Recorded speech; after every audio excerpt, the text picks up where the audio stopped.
A'udhu billahi minash shaitanir rajim. Bismillahir rahmanir rahim.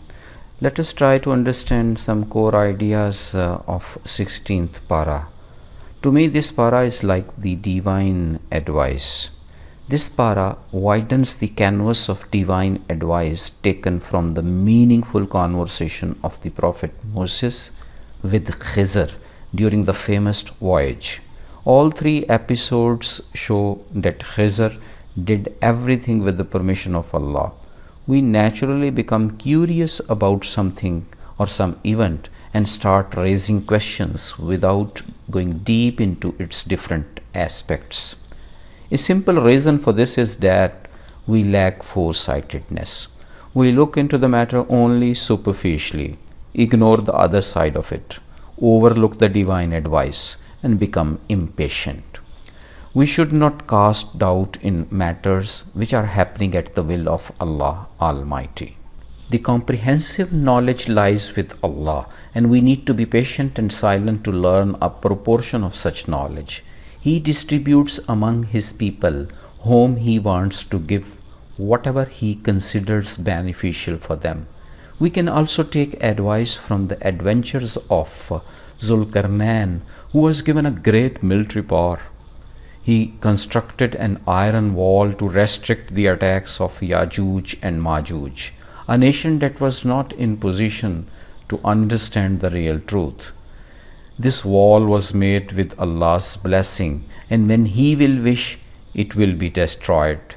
Thus, an ocean of divine advice lies in the phrase of Inshallah. One can gain extraordinary power after reciting Inshallah, God willing. Allah concludes that those who accept Islam and do good deeds will certainly be invited as guests in Al-Firdaus, the highest paradise, where they will live forever. If all the seas and oceans are converted into ink and all the trees are changed into pens, they cannot explain the wisdom of Allah Almighty. Rather, all this material may be exhausted before the completion of praise of Allah. The Prophet, peace be upon him, is a human being, but Allah's verses are revealed to him on the basis of which we learn to practice virtues of life. In Surah Maryam, we learn how Allah's kindness was showered on the Prophet Zechariah.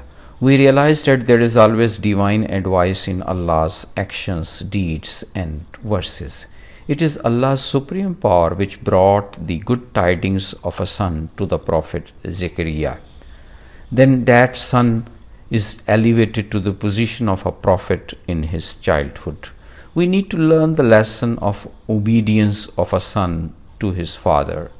In the miraculous event of Mary, one finds Allah to be a unique creator. His supreme authority is established in this magnanimous event. We must accept that Allah has infinite power to do whatever He wants. We take the advice that the chemistry of human body and biological mechanism of every organ of our body is in the direct control of our Creator. When we make allegations against others, we are actually lacking wisdom. We must accept the supremacy of Allah.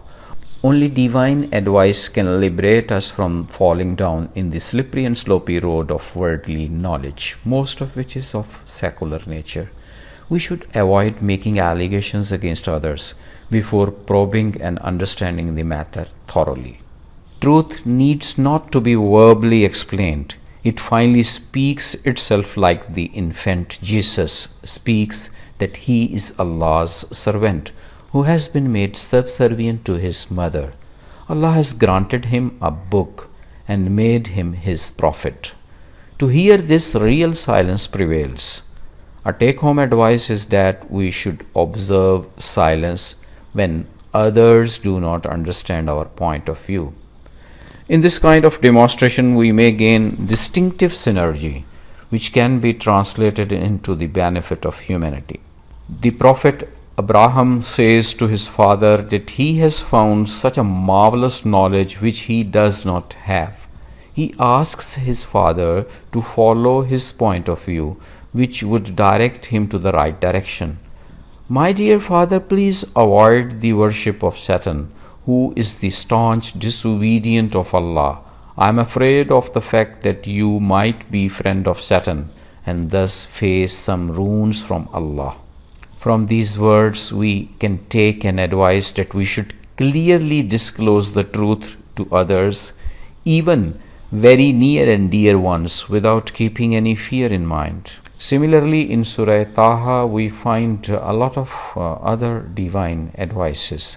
Allah knows each and everything, which is either visible or invisible. All of His names, qualities, and commands are superb and splendid. In this regard, whatever Allah offers should be taken as a masterpiece of solution and strategy. There is magnificent power in His verses, which take the shape of prayers like that of the Prophet Moses. It reads, "My Lord, please open my chest for me, make my tasks easy for me, and untie the loop of my tongue so that people could understand my talks." With a small proportion of such spirit, we can handle our many socio-economic challenges of individual and collective life. Another beautiful divine advice comes up in the last verse of this para. Those who do not remember Allah and forget Him would have to face a miserable economic situation. We are confronting the same situation in the country these days. Some of them may face a blind scenario on the day of judgment. On query, they would get the answer that this is because they had ignored the divine advices contained in Allah's verses and the teachings of His Prophet.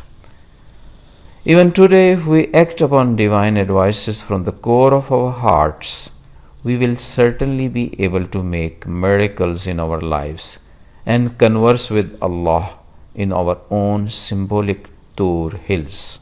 Goodbye.